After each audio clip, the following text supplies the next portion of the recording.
Vamos a resolver ahora un ejercicio de ventilación cruzada, que hay que recordar que es uno de los tipos de ventilación natural. La ventilación cruzada se va a dar cuando tenemos un viento en el exterior de nuestro edificio. Vamos a tener ventanas opuestas, aunque ya vimos que también se podría llegar a dar cuando hay ventanas en un mismo lado. Y justamente el viento que hay por el exterior va a generar una presión dinámica aquí y otra presión dinámica aquí, que por lo general va a ser positiva en este lado y negativa en este lado. Y eso esas diferencias de presiones va a hacer que el aire fluya por el interior de nuestra habitación. Entonces, para este ejercicio vamos a tener una casa con medidas de 3 por 3 por 3 metros. Vamos a estar al nivel del mar, que va a ser importante para nuestro diagrama ciclométrico.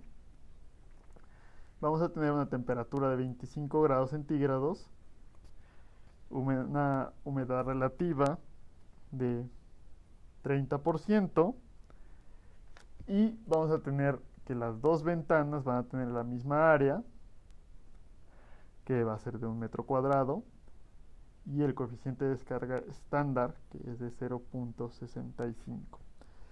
La velocidad del viento en este caso va a ser de 3 kilómetros por hora, que hay que convertirlo a metros por segundo para que todas las unidades coincidan. Entonces va a ser 0.833 metros por segundo.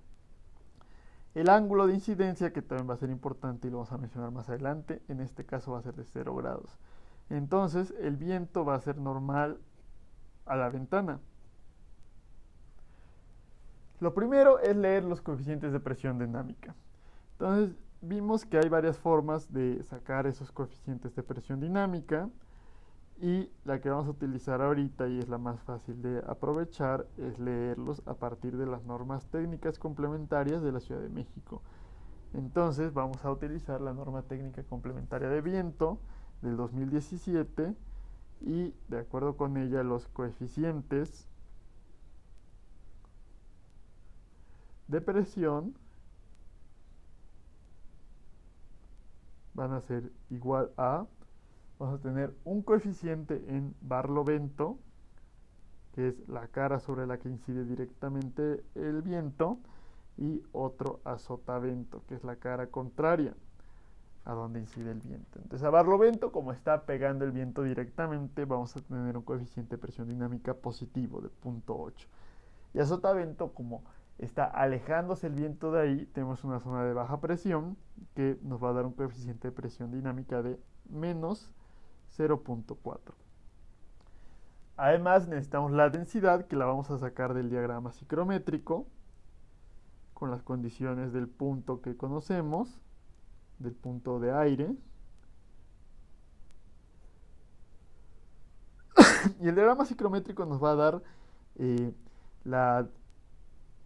el volumen específico nu. Entonces simplemente hay que elevarlo a la -1 para obtener la densidad del aire, que en este caso va a ser de 1.033 kilogramos por metro cúbico.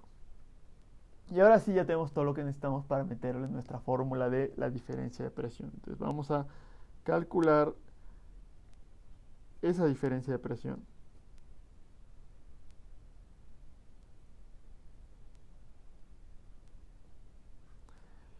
Y tenemos que la diferencia de presión es igual a 1/2 de la densidad del aire por la velocidad al cuadrado por la resta de los dos coeficientes de presión dinámica. Entonces tenemos que va a ser 1/2 por 1.033 por 0.833 al cuadrado por 0.8 menos 0.4. Entonces hay que tener cuidado con esta resta de un valor negativo para que nos den positivos los dos valores. Y la diferencia de presión va a ser en este caso de 0.43 pascales. Hay que tener cuidado con todas las unidades para que coincida y el resultado nos dé en pascales.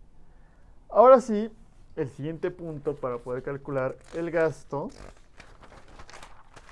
va a hacer calcular el área de descarga efectiva. Que si ustedes recuerdan de sus clases de hidráulica, el área de descarga efectiva en la parte de orificios tenía que ver con que a la salida del orificio no es exactamente paralelas las líneas de flujo. Entonces no podemos calcular el gasto. Pero un poco más adelante, ahora sí son paralelas las líneas de flujo y ya podemos calcular el gasto. Entonces, si nuestro orificio tiene una dimensión A, realmente donde podemos medir el gasto tiene una dimensión B y B es menor que A. Entonces, realmente hay que disminuir esa área con los coeficientes de descarga para poder calcular el área de descarga efectiva. Que la fórmula para el área de descarga efectiva va a ser, y aquí lo estoy reduciendo utilizando coeficientes negativos, pero era 1 entre la raíz de las sumas de 1 entre las descargas, o sea, las áreas por los coeficientes de descarga al cuadrado. Entonces, 1 entre esto al cuadrado es esto a la menos 2, y 1 entre todo esto es esto a la menos 1 medio. Lo estoy poniendo así para ahorrar un poco de espacio. Sustituimos, y como las áreas y los coeficientes de descarga van a ser iguales en ambos casos, pues simplemente esta suma se va a volver 2 veces por un cierto valor, que el área es 1, el coeficiente de descarga es 0.65, eso a la menos 2 y todo a la menos 1 medio. Sustituyendo, o más bien calculando ese valor, evaluándolo, llegamos a que el área de descarga efectiva es igual a 0.460 metros cuadrados contra 1 metro cuadrado del área real que teníamos. Ya con esto podemos calcular el gasto.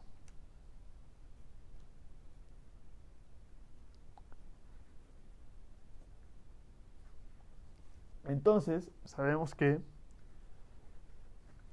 el gasto va a ser igual a el área de descarga efectiva por la raíz de la 2 veces la diferencia de presión entre la densidad del aire. Entonces sustituimos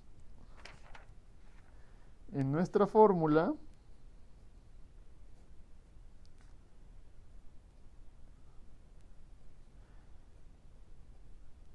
y calculamos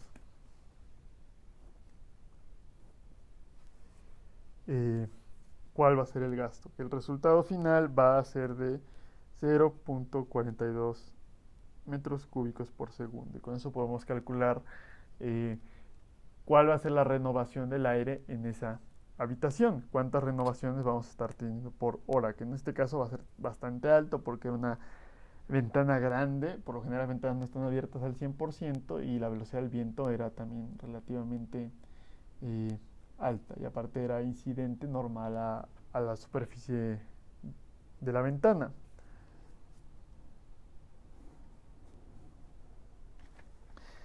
Cuando tenemos arreglos complejos de ventanas, o nuestro cuarto es un poco más complicado, lo que podemos hacer es utilizar la superposición. Entonces podemos hacer la superposición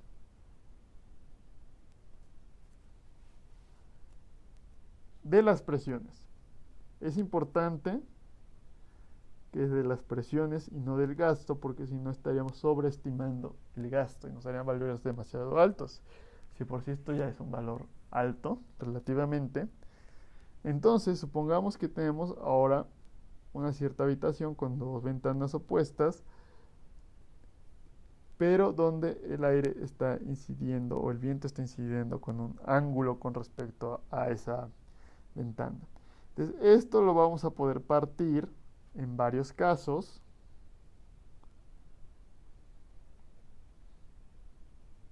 Déjenme lo dibujo y ahorita se los explico. Entonces vamos a poderlo partir como si tuviéramos dos diferentes casos. Uno donde tenemos un cierto viento que incide de manera normal, que obviamente es la proyección de este viento, y otro donde incide un viento de manera perpendicular, que aquí va a ser muy poca o prácticamente nula la diferencia de la presión dinámica que vamos a tener, entonces el viento va a ser prácticamente nulo. Entonces la diferencia de presión total va a ser igual a la diferencia de presión que calculemos en este caso, más la diferencia de presión que calculemos en este otro caso, y con eso podemos estimar el gasto que vamos a tener en este arreglo un poco más complejo. Si por el contrario tenemos un viento que incide normalmente, pero 3 ventanas, hay que hacer exactamente lo mismo. Partirlo en 2 casos.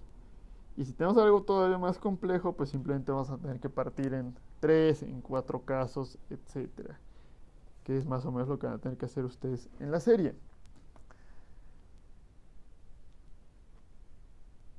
Entonces, en los 2 casos el viento incide de manera normal, pero en un caso hay una ventana opuesta y en el otro caso hay una ventana en la pared adyacente.